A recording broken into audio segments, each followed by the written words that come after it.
Une détonation et un nuage de poussière. J'ai entendu un bruit, mais plus comme un réacteur d'avion. Il y a un trou assez grand et puis même on voit le tuyau complètement éventré. Cette déflagration survenue vendredi a endommagé une canalisation de gaz. Conséquence, depuis 2 jours, une vingtaine de communes n'est plus alimentée. À l'Île-sur-la-Sorgue, environ 2000 foyers sont concernés. Le personnel de ce restaurant a dû s'adapter.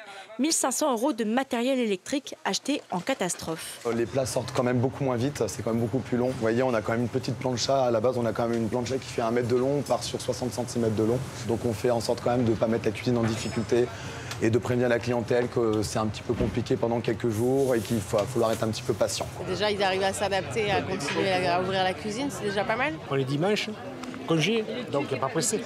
Quelques kilomètres plus loin, cette boulangerie, elle, a été contrainte de baisser le rideau. Le gestionnaire de réseau Natran recherche l'origine de ce qu'il qualifie d'incident technique et envisage des solutions.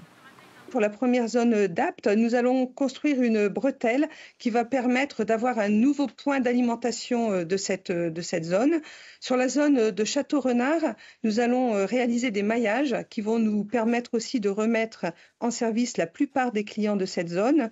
Et enfin, sur la 3e zone, qui est plus petite, nous allons devoir mettre en service des citernes pour les alimenter. Le distributeur GRDF, lui, s'emploie petit à petit à raccorder certains foyers à d'autres réseaux, comme à Château-Renard aujourd'hui.